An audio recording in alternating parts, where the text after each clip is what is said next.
Bonjour à tous et bienvenue sur ce 34e épisode d'Histoire de bagnole et aujourd'hui je vais vous parler de la Ferrari F40. Avant de regarder cette vidéo, je vous invite à aller regarder ma vidéo sur la Ferrari 288 GTO. Pourquoi? Tout simplement parce que la F40 est la descendance directe de la 288 GTO, elle l'a même remplacée vraiment directement. Donc il est hyper important d'aller voir cette vidéo pour comprendre la F40. Maintenant que vous avez vu cette vidéo, vous savez que la 288 GTO est une voiture de route qui a été construite dans le but d'homologuer une voiture en rallye. Cette voiture, c'est la 288 GTO Evolution. Vous savez aussi que malheureusement, au moment de sa sortie, le groupe B, catégorie dans laquelle elle devait être engagée, s'est tout simplement arrêté. Et donc, du coup, elle n'a jamais été engagée en rallye. C'est triste. Le fait est qu'après avoir engagé autant de ressources dans la création de la 288 GTO Evolution, il serait dommage que cette voiture ne serve à rien. Et c'est là qu'intervient Nicola Materati, ingénieur chez Ferrari, qui va proposer tout simplement d'utiliser les 288 GTO Evolutions comme base pour la production d'une remplaçante à la 288 GTO qui serait encore plus performante. C'est ainsi qu'en 1987, la fameuse, la célèbre Ferrari F40 voit le jour.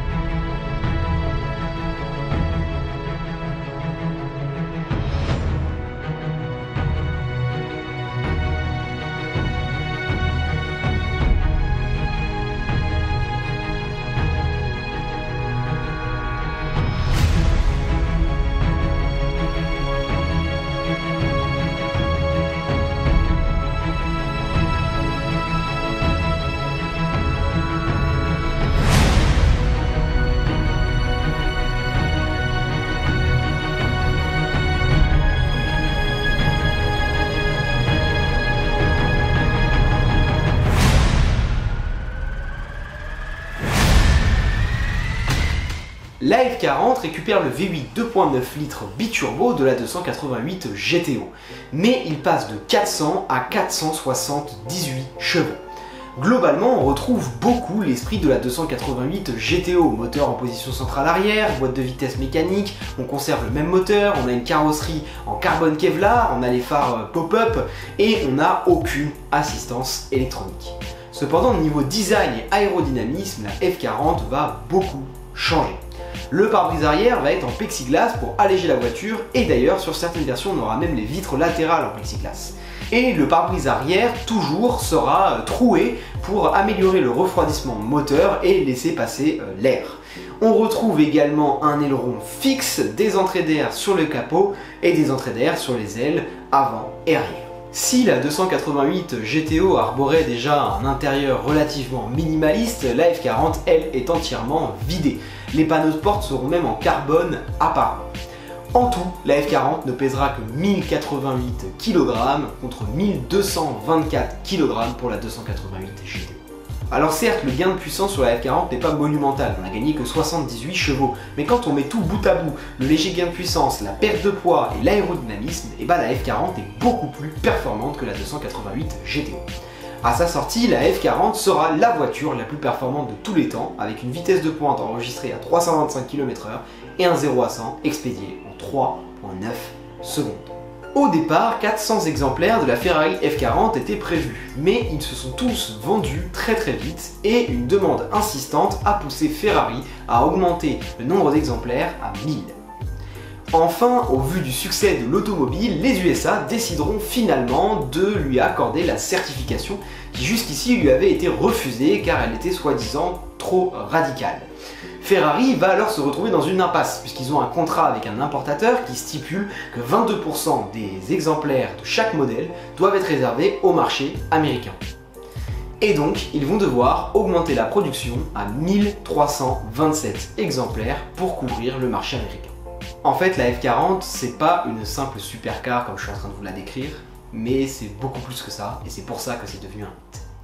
Pour comprendre ça, il faut comprendre que dans les années 80, Enzo Ferrari se fait vieillissant.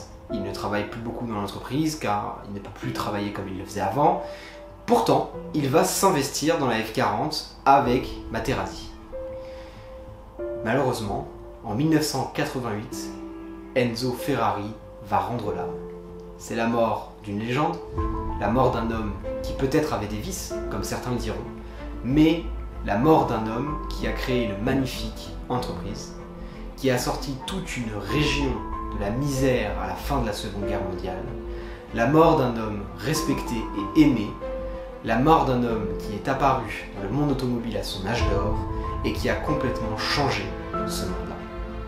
La mort d'un homme qui, à travers ses voitures, a fait vibrer les passionnés pendant plus d'un demi-siècle et continue encore après sa mort. La F40, ça restera à jamais la dernière création extrême du commandant. Mais peut-être que tout ça ne suffit pas pour vous pour considérer la F40 comme une voiture totalement mythique. Alors Ferrari vous répondra tout simplement avec cette version présentée en 1989, la Ferrari F40 LM.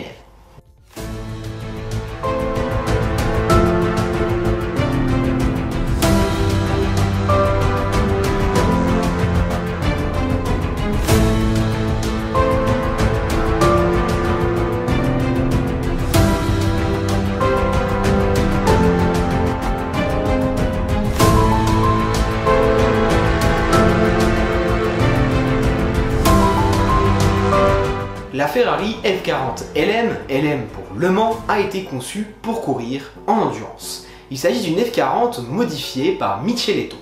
Le V8 développe alors 900 chevaux, mais en fonction du championnat ou de la catégorie dans laquelle elle va courir, elle va être plus ou moins bridée. Ainsi, les F40 LM les moins performantes développeront 720 chevaux. L'intérieur sera encore plus dénudé, ouais c'est possible. Ouais. Et d'ailleurs, il y aura aussi beaucoup plus d'électronique, puisque de toute façon, c'est devenu indispensable en compétition à cette période. Le kit carrosserie donne encore plus d'aérodynamisme et la voiture paraît encore plus brutale. Les phares pop-up ont disparu pour laisser place à des phares fixes. Et l'aileron fixe a disparu pour laisser place à un aileron réglable à la main. La F40 LM aura une carrière intéressante avec un certain nombre de podiums et même des victoires entre 1989 et 1996 face à des voitures beaucoup plus récentes comme par exemple la McLaren F1 GTR. Ouais, elle a obtenu des victoires face à la McLaren F1 GTR. C'est quand même vraiment incroyable. Mais elle est mise en difficulté par l'arrivée des Mercedes CLK GTR et 911 GT1 qui elles ne sont plus des voitures de route qui ont été modifiées pour pouvoir faire de l'endurance, mais bien des voitures qui ont été créées uniquement dans le but de faire de l'endurance. Les derniers exemplaires subiront un changement de nom pour F40 Competition, afin de ne pas laisser penser aux clients que la voiture est réservée au Mans. En tout, 25 exemplaires de F40 LM et Competition ont été produits. J'en profite pour vous présenter cet exemplaire qui a disputé Le Mans en 95 et en 96 et qui est, à mes yeux, la plus belle Ferrari F40 jamais construite. Nous pouvons maintenant parler de prix. La cote de la Ferrari F40 est en montée depuis toujours. Voilà, ça n'a jamais arrêté de monter.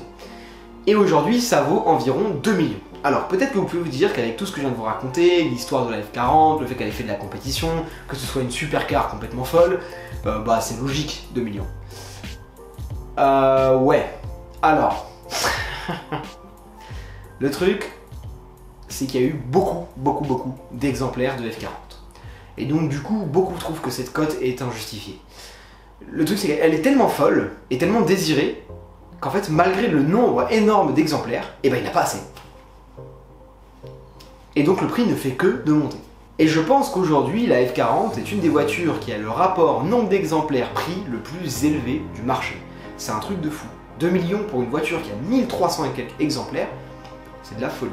Enfin, pour la F40 LM, c'est une somme complètement folle de 5 millions qu'il faudra débourser si vous en voulez. Voilà, j'espère que tu as kiffé cette vidéo. Si c'est le cas, n'hésite pas à t'abonner, laisser un petit pouce bleu, un petit commentaire. Et puis s'il y a une voiture dont tu as envie que je parle, n'hésite pas à me demander. Salut!